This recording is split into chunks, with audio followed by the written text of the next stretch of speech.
me proporcionou essa oportunidade. Pastor João e pastora Késia viajaram e eles fizeram contato comigo. Falou: pastor, arruma alguém para pregar. Eu falei: com saudade que eu estou com pregar, já arrumei. Vai eu mesmo. Pronto, eu tenho o tema dentro do propósito com Deus, queda do muro de Jericó, né? Eu tenho o tema aqui, vencendo as muralhas da vida. Não podemos generalizar que a minha muralha, a minha dificuldade é a sua dificuldade. Cada um de nós temos uma dificuldade. E como vencer essa dificuldade? E a maior dificuldade que tem para se vencer é a minha. A maior luta que eu tenho para vencer é a minha, porque é eu que tenho que entrar em batalha e vencer essa luta. O maior problema que você tem para resolver é o seu, é o meu, é o nosso, é o individual.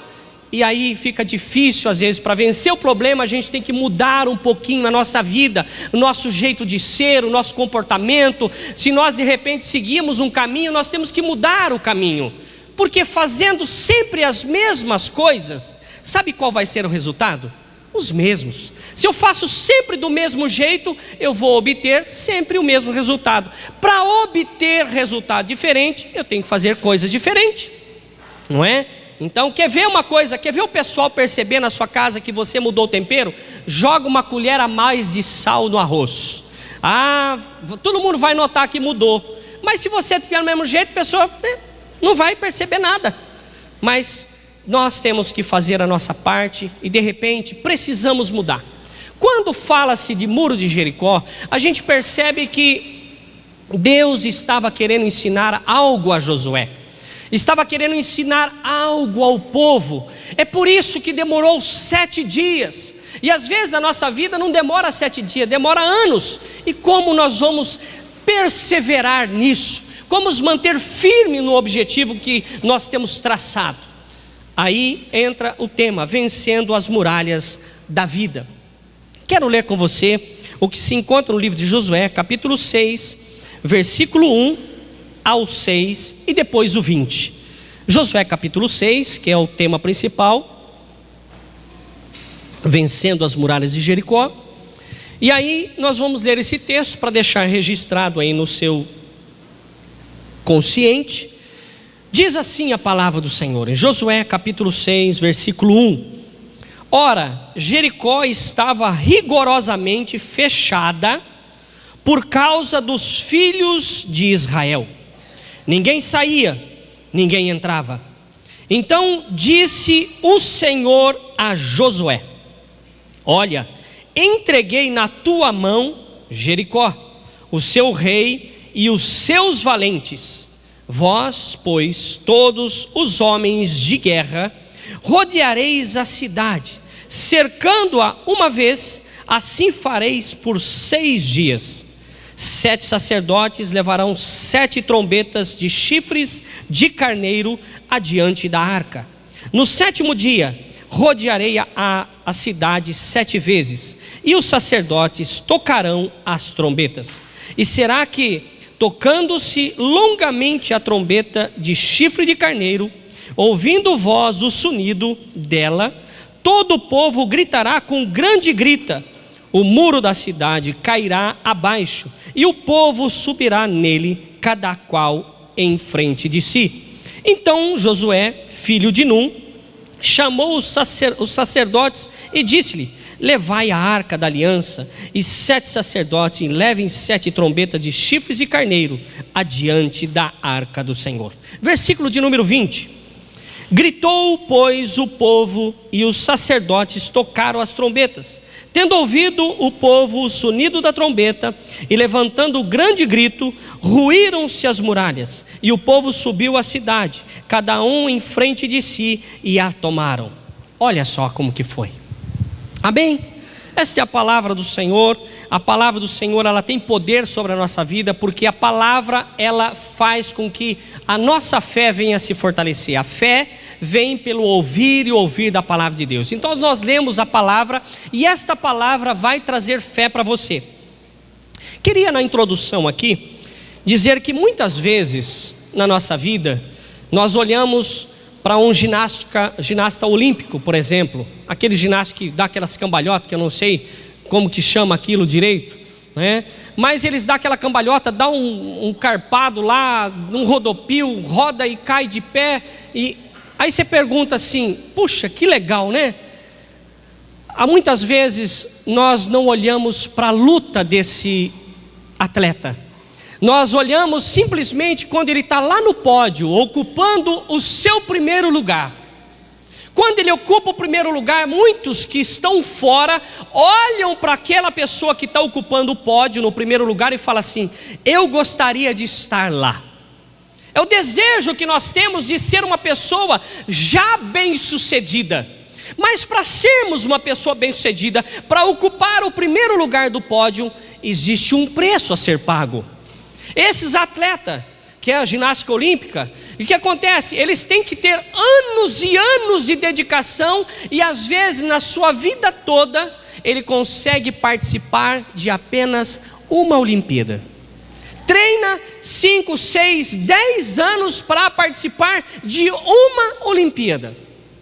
Então existe, para que ele esteja naquele lugar mais alto que é o pódio, ele treinou, ele batalhou. E nós às vezes não queremos ter esse trabalho de lutar, de batalhar, de fazer ali, primeiro se tornar um vencedor na vida física, e automaticamente com o nosso ânimo, nós vamos também nos tornar uma pessoa vencedora no mundo espiritual. O próprio Jesus diz: no mundo tereis aflições, quer dizer, teremos obstáculos, teremos coisas que vai nos atrapalhar na caminhada, teremos coisas que vai tentar nos impedir a alcançar o lugar mais alto. Mas ele dá uma dica: tenha bom ânimo. Ele disse assim: não desista, não pare, vai em frente. E muitos de nós às vezes desistimos porque não alcançamos aquilo que queremos no primeiro dia, na primeira batalha, na primeira luta. Às vezes nós precisamos lutar muito, e nós percebemos que antes da terra prometida, antes da terra que manava leite e mel, existia um deserto. E às vezes eu e você nesta noite nos encontramos em um deserto assim. E talvez algum de nós podia estar pensando: eu estou pensando em pegar tudo que eu estou fazendo e jogar para cima. Sim, jogue para cima as suas mãos e fala: Senhor, eu entrego a minha vida, entrego a minha situação, Senhor, e não desistir, não abandonar.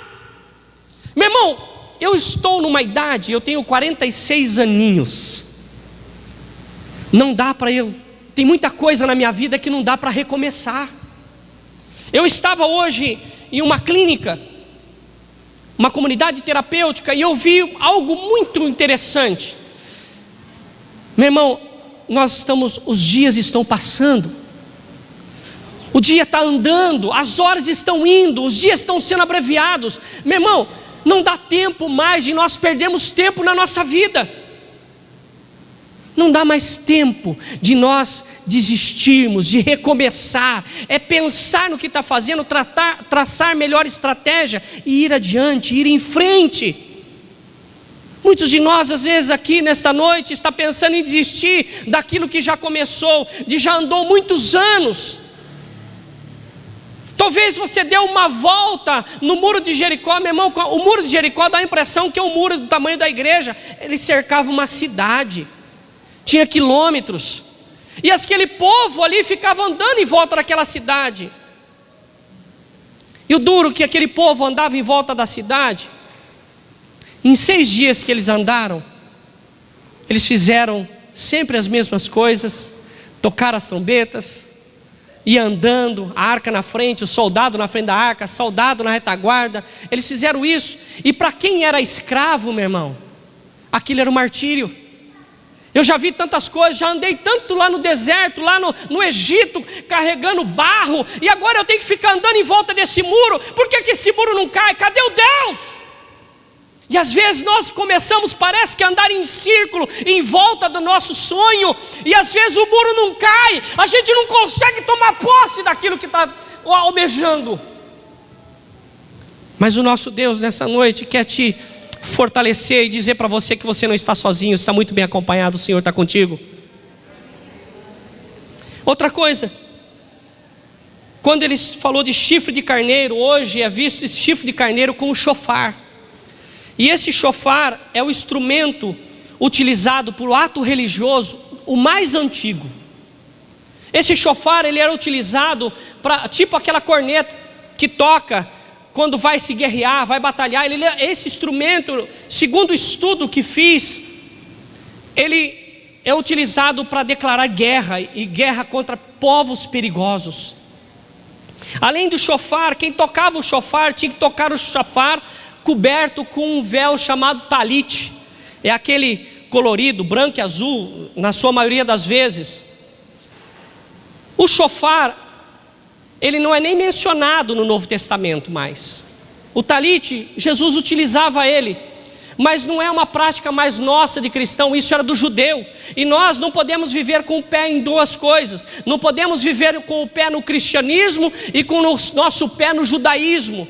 Se nós vivemos no judaísmo, nós temos que voltar para a lei, nós temos que voltar para Moisés. Mas nós não estamos mais na lei, nós vivemos em Cristo. Então isso não tem mais serventia para mim e para você como cristão. Eu não tenho base bíblica para isso, para utilizar isso e dizer que tem alguma coisa ali, porque toda a autoridade foi dada agora em nome de Jesus Cristo. Amém?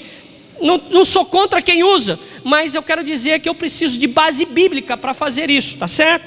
Então, e se você quiser comprar, por exemplo, um chofar no Mercado Livre, né, está disponível.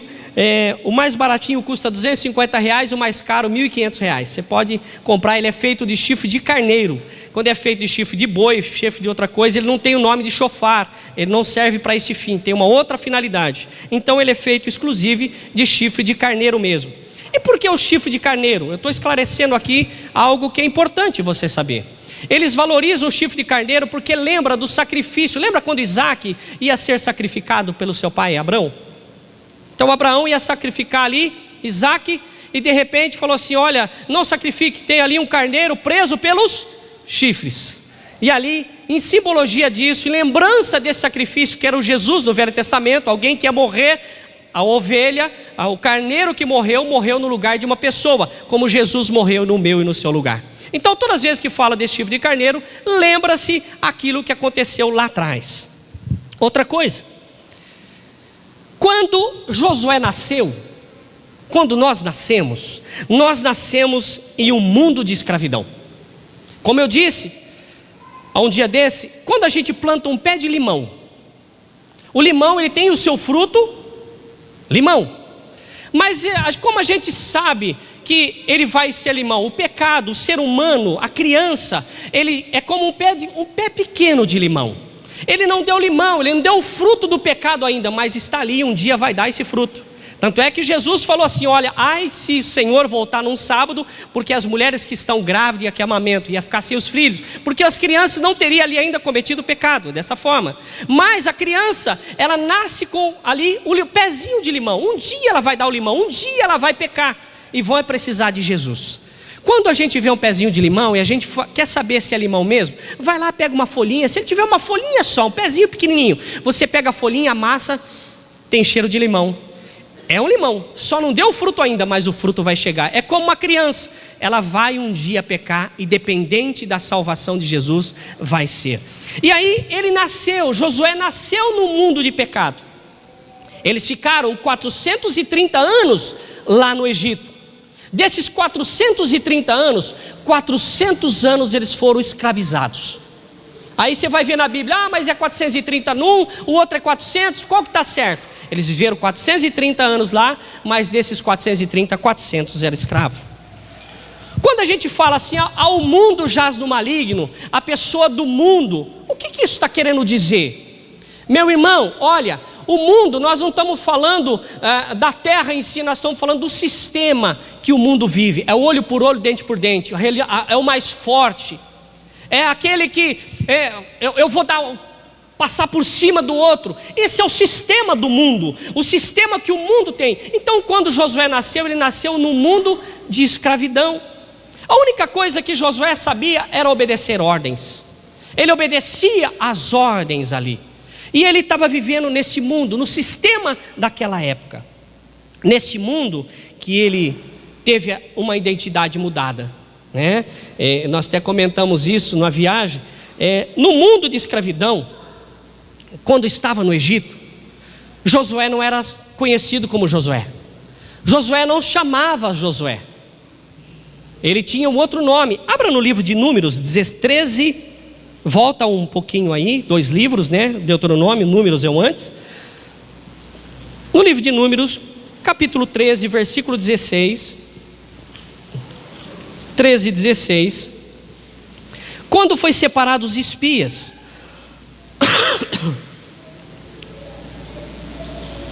para Moisés separou os espias para visitar a terra de Canaã.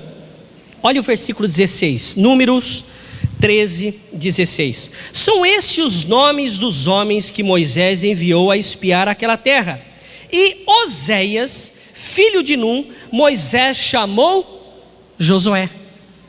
Quando se falava Oséias, o significado da palavra Oséias significa aquele que salva, é aquele que salva. Então Josué, ele tinha uma independência no nome, ele era uma pessoa independente de Deus, porque ele tinha em seu nome algo que ele tinha a sua própria autoridade. E o nome dele foi mudado para Josué, de Oséias para Josué, e diz assim: o Senhor é a salvação. Ele passou de ser uma pessoa independente, ele passou a ser uma pessoa dependente de Deus. E o que isso quer dizer? Que Josué, como eu e você, precisamos de uma transformação na nossa vida. Josué, ele tinha o nome de Oséias, mas tudo que se tratava de Oséias lembrava de um homem que tinha escravo. Meu irmão, Deus tirou aquele povo, e aquele povo, a única coisa que eles sabiam era carregar barro e fazer tijolos. E Deus queria que aquele povo fosse um povo de guerra, um povo de luta. Como Ele chama eu e você do mundo, do sistema do mundo, para vir para a igreja, para que eu venha sair daquele sistema e ser um povo de guerra, batalhador, pessoa de oração, pessoas de batalha. E ele foi chamado ali em Êxodo 17, no versículo 8 a 13, ele foi chamado para guerrear contra os amalequitas. Os amalequitas eram um povo que há 500 anos ele batalhava, eram vitoriosos há 500 anos, e de repente, durante o dia ou a noite, a nuvem ou a coluna de fogo começou a fazer uma curva, e conduziu esse povo a um lugar para guerrear. Como Deus conduziu esse povo, que era somente escravo, nunca tinha pego numa espada, ia guerrear com pessoas que já estavam lutando há 500 anos, invencível. Às vezes Deus quer nos colocar à prova também. Deus nos coloca pessoas habilidosas, como eram os amalequitas diante de Josué, para que venha ver a nossa ação, o nosso desejo de vencer. Meu irmão, ser crente para coisas fáceis não tem lucro. Nós somos chamados para ser guerreiros, pessoas de batalha. É por isso que fala, o nosso general é quem? Jesus Cristo. E nós somos o quê? O soldado. Será que às vezes não estamos um soldado ali, mequetrefe? Será que a gente não está fazendo corpo mole? Será que a gente não está se entregando? Deus pegou esse povo que só sabia ser escravo e estava levando ele para guerrear com um povo que fazia 500 anos que não perdia. A nuvem começou a fazer uma curva, a coluna de fogo começou a fazer uma curva, o povo começou a gritar: tem povo de guerra aí! Deus, antes de nos fazer conceder a vitória vindo do céu, nós temos que vencer as nossas lutas terrenas. Nós temos que enfrentar as nossas lutas. Aquela luta, meu irmão, que você tem deixado de lutar, deixado de enfrentar. Aquilo que você tem, sabe aquela gaveta da bagunça, que você pega o seu problema e coloca ali e fala assim: eu não quero nem lembrar mais nisso. Deus nessa noite de repente está falando para você: ei, tira esse negócio aí da gaveta e vai lutar por ele. Luta! Enquanto você não vencer as suas lutas, eu não vou conceder as minhas vitórias.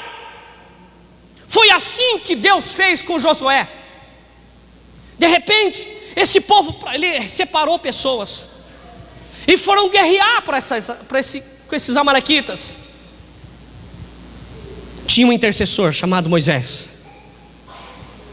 Moisés levantava o braço, Josué na frente de batalha como líder militar, líder de guerra.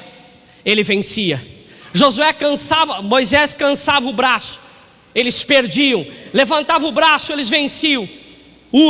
E Arão foi ali, colocou uma pedra, Moisés sentou em cima, e os dois manteram as mãos de Moisés levantadas, e Josué venceu a batalha. Tinha alguém intercedendo para que Josué fosse vitorioso. Tinha alguém de braços abertos ali para que Josué vencesse as lutas, as batalhas. E quem é que morreu por mim e por você, de braços abertos, para que eu não venha temer nada e nem a ninguém? Jesus Cristo morreu. Jesus Cristo se entregou. E nós estamos lutando. Essas mãos foram abertas, essas mãos foram levantadas para que eu e você venhamos ter uma vitória. E às vezes, meu irmão, nós não tomamos posse disso. Nós nos tornamos uma pessoa guerreira, uma pessoa batalhadora. Quando diz que veio uma inflação, quando diz que veio um problema, vou morrer. Morrer nada. Você está em Cristo, Cristo está em você, e você em Deus é invencível. O que o inimigo quer é que você seja um frouxo, que você venha parar e falar assim: ai, estou com medinho. Diga igual Davi: tem um gigante vindo aí. Gigante, eu vou em nome do Senhor dos Exércitos, eu vou em nome do Senhor Deus Todo-Poderoso. E partiu para cima. Quantas vezes nós não temos fugido de batalha e de guerra? Medo de perder. Medo de perder. Você já perdeu, sabia? Você já perdeu o seu eu quando você entregou a tua vida a Jesus. Agora quem vive em você é Jesus. Quem vive em você é o Senhor. O crente tem que perder o medo, ir para cima, acreditar que você não está sozinho, que eu não estou sozinho, o Senhor está com você. Vai aparecer um vizinho, vai falar para você assim: ó, não, eu conheço um monte de gente que fez isso e não deu certo. Você vai falar: esse monte de gente que você está falando não tem o Senhor que eu tenho. Não tem o meu Deus, não tem o Senhor que eu creio. Aquele que olha para o vizinho e fala assim: quantos foram? 5? Vou ter que mudar de estratégia. Olha para aquele vizinho e fala assim: olha, eu espero que você fique vivo para ver a vitória que o Senhor vai me dar. Você vai ver, é forte o povo, é povo de guerra, é difícil, mas o Deus que eu sirvo jamais vai me abandonar. Não vai, não vai. Tem muita gente querendo ver o teu fracasso. O diabo é um deles, e os comandados por ele são outros, que pode ser o seu vizinho, pode ser o parente, pode ser quem for. Nada pode parar aquele que serve ao Senhor. O limite do crente é o céu. Não pare, não pare. Vai frente. O Senhor é contigo. Josué sabia o que queria para a sua vida. Josué, antes de ele ser um militar, um líder militar, um guerreiro, um batalhador, ele era um homem que acompanhava Moisés. Não tinha Jesus ainda. Deus só falava através do sacerdote. Deus não falava como fala comigo, com você, abertamente, porque o véu se rasgou. Não, ele tinha que estar perto de um sacerdote. E Moisés, quando ia para o Monte Sinai, ele ia e ficava parado no meio lá, só esperando Moisés descer. Ele queria estar perto. Quando Moisés ia para a tenda, ia fazer qualquer coisa na tenda, ele ficava encostado na tenda. Ele sabia o que ele queria, ele sabia onde ele queria chegar, ele sabia que o Senhor estava com ele. E você também, nós precisamos entender que o Senhor está conosco. O Senhor está conosco. O Senhor está comigo, o Senhor está com você. Deus me diz que tem alguém com uma vozinha dizendo assim: ó, eu não sei se eu posso acreditar nisso. Se você está aqui agora e está sentindo sentimento assim: ó, eu não sei se eu acredito nisso, estou em dúvida, eu quero que você levante agora e venha aqui que eu vou orar por você. Eu vou parar no meio do culto, porque tem gente aqui que ainda está duvidando desse Senhor. Tem gente aqui na nave da igreja que está duvidando da ação de Deus. Eu não acredito que Deus pode fazer isso. A dúvida não é de Deus, a dúvida é do diabo. Com Deus é sim, sim, e não, não. O que passar disso é do maligno. Então, se você está com dúvida, o inimigo está soprando no teu ouvido, e talvez você precise se libertar desse sopro aí agora. É sexta-feira de libertação. onde você vai vencer as suas muralhas, os seus enigmas, e o Senhor está falando para você através do altar: Deus é contigo, e a vozinha está soprando no teu ouvido. Eu não acredito nisso. Está te colocando dúvida. Tem gente que está com dúvida no coração aqui dentro, vai sair mais vazio do que entrou, porque está com o seu coração fechado. Ele acompanhava, ele estava sempre perto de Moisés, ele estava ali. E você, nós temos estado perto de Deus. Qual é a distância que o Senhor Jesus tem estado no dia a dia de mim, de você? Você tem conversado com o Senhor todos os dias? Meu irmão, quando você tem um bom relacionamento com uma pessoa, aquela pessoa te ajuda, aquela pessoa te apoia, aquela pessoa te entende. Tem pessoas, meu irmão, que só de olhar para você, ou você olhar para ela, você já sabe o que ela está querendo dizer pelo olhar, por causa da intimidade. E nós precisamos ter essa intimidade com Deus. Nós vivemos todo dia, a semana inteira longe de Deus, não lemos a palavra, não oramos, não fazemos nada, e de repente queremos numa simples oração, querer ser compreendido, receber o milagre de Deus. Meu irmão, você não acha que está faltando alguma coisa? Se nós queremos algo de Deus, precisamos ser amigo de Deus, ser próximo de Deus, sabe? Está perto do Senhor. A palavra ainda continua me dizendo que Ele tornou, antes de ser um abençoado, escolhido de Deus para liderar um povo espiritual, Ele teve que se tornar um líder militar. Militar quer dizer de batalha, de guerra. Há pessoas que vão para confronto, não tem medo do inimigo. Ele teve que se tornar essa pessoa. Meu irmão, ele saiu de uma pessoa escrava, uma pessoa que só sabia receber ordens, e aí ele passou a dar ordens para alguém que ele liderava. De repente nós não precisamos dar ordem para ninguém, mas nós precisamos aprender a dar ordem para nós mesmos. Porque às vezes nós mesmos não estamos tomando a decisão correta, não estamos fazendo a coisa certa, e nós precisamos fazer essa coisa certa. Estamos andando pelos nossos pensamentos, quando o pensamento de Deus está disponível em sua palavra. Quantas pessoas aqui na igreja disse assim um dia: eu fiz tudo isso, eu achei que ia dar certo, eu confiava tanto, eu acreditava. Quantas pessoas, meu irmão, não jogam na loteria? Eu conheço pessoas que jogam há 20 anos na loteria. Se ele tivesse guardado todo esse dinheiro, eu acho que ele já estaria rico. E aí você vê alguém da política, que eu não posso falar nome, e alguém na política que ganhou 200 vezes na loteria. Você não acha essa pessoa sozinha ganhar 200 vezes na loteria uma pessoa muito sortuda?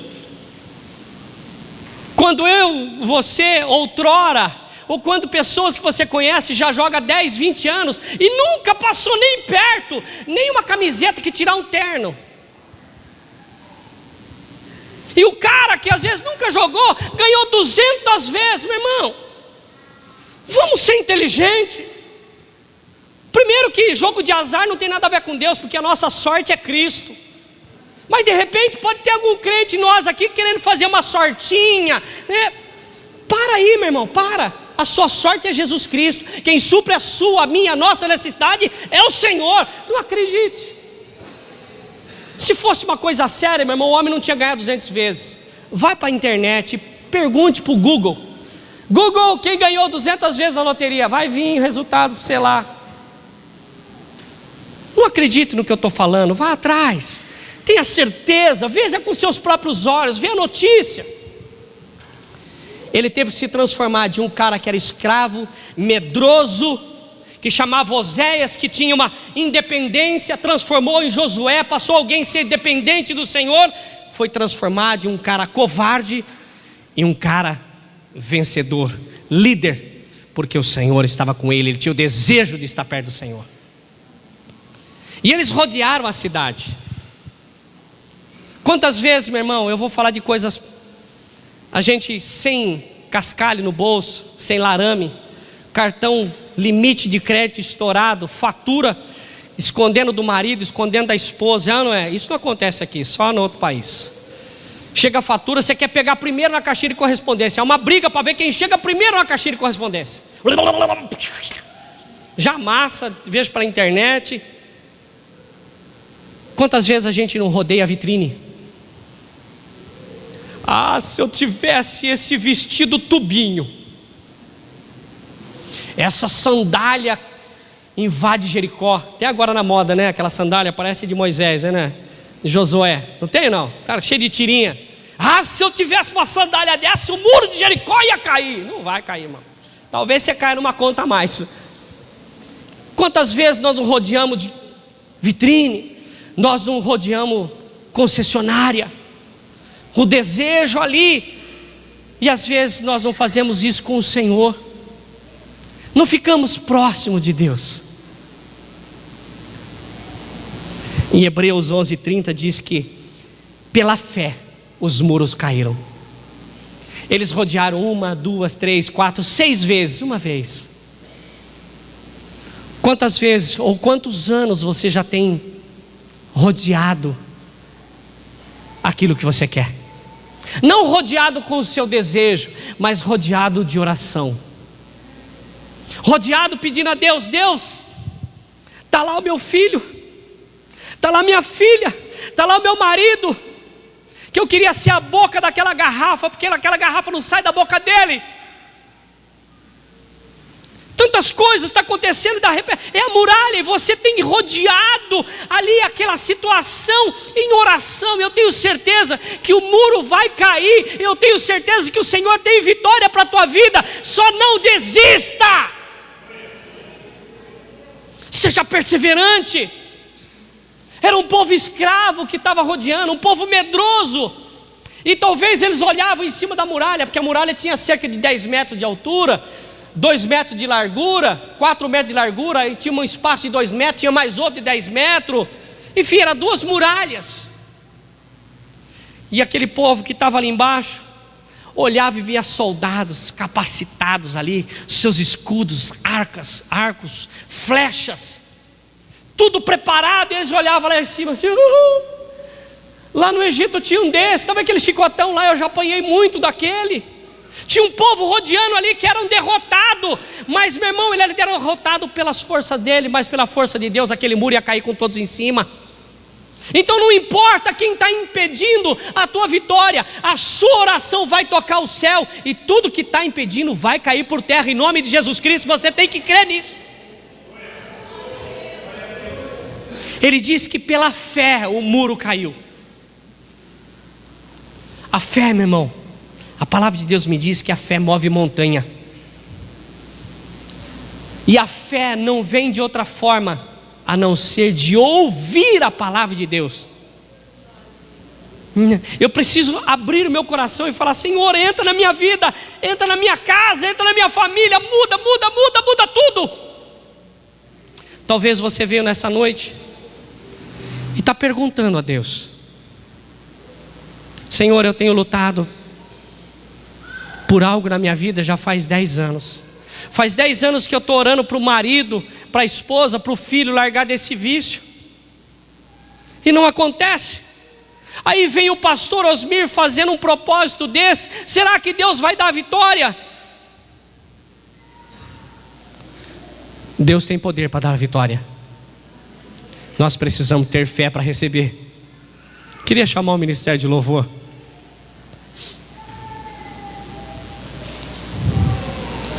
Se você ler a passagem de Josué, ele levantava de madrugada para buscar o Senhor. É só ler a passagem. Nas nossas madrugadas, onde nós estamos, o Senhor pede que tem algumas castas de demônios. Quer dizer, existe algum tipo de demônios que só sai com jejum e oração. Qual foi a última vez que nós jejuamos? E jejum, meu irmão, de repente você vai falar assim: eu tenho que ficar 3 dias sem comer. Não confunda jejum com regime.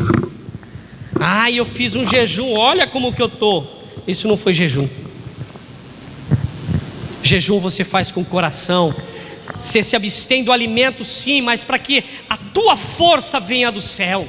No momento que você tinha que tomar um café da manhã, que você tinha que almoçar, que você tinha que comer, nesse horário, em vez de você sentar à mesa, você põe o joelho no chão. Se consagra, fala: Deus, esse tempo é do Senhor, esse meu tempo é do Senhor. E não adianta, meu irmão, você tentar vencer algumas lutas sem oração, sem jejum, não vai. Eu tenho orado tanto. É que às vezes, meu irmão, nós confundimos Deus com o Scooby. Um X tudo, um X salada e uma coca de 2 litros. 15 minutos, estou esperando. Não entregou ainda. 5 minutos depois.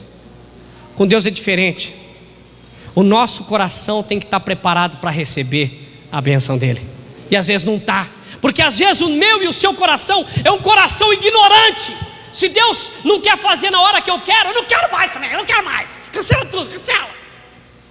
Às vezes a gente tem essa atitude, como se nós tivéssemos Deus a nosso serviço, mas é nós que servimos a Deus. Nós às vezes queremos inverter o papel. É agora, eu vou determinar. É agora, eu vou contar até 3, hein, Deus. 1.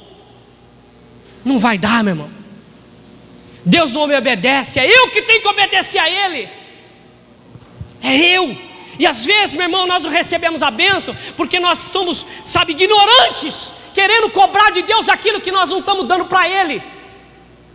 Nós precisamos dar algo para Deus e esperar que Ele se agrade daquilo que eu estou fazendo e me conceda. Não dá para colocar Deus na parede, gente. Não dá. E tem gente aí, eu vou determinar, é agora, hein? É agora. Presta atenção, eu vou contar até 3 e Deus vai fazer. Onde tem base bíblica para isso, meu irmão? Onde está na Bíblia? Me ajuda, por favor. Eu sou ignorante nessa parte. Aonde está que eu posso exigir de Deus que Ele faça a hora que eu quero? Quando a gente vê as coisas acontecendo, o povo andando pelo deserto, o povo morrendo, e Deus falando assim: continua caminhando, vai andando.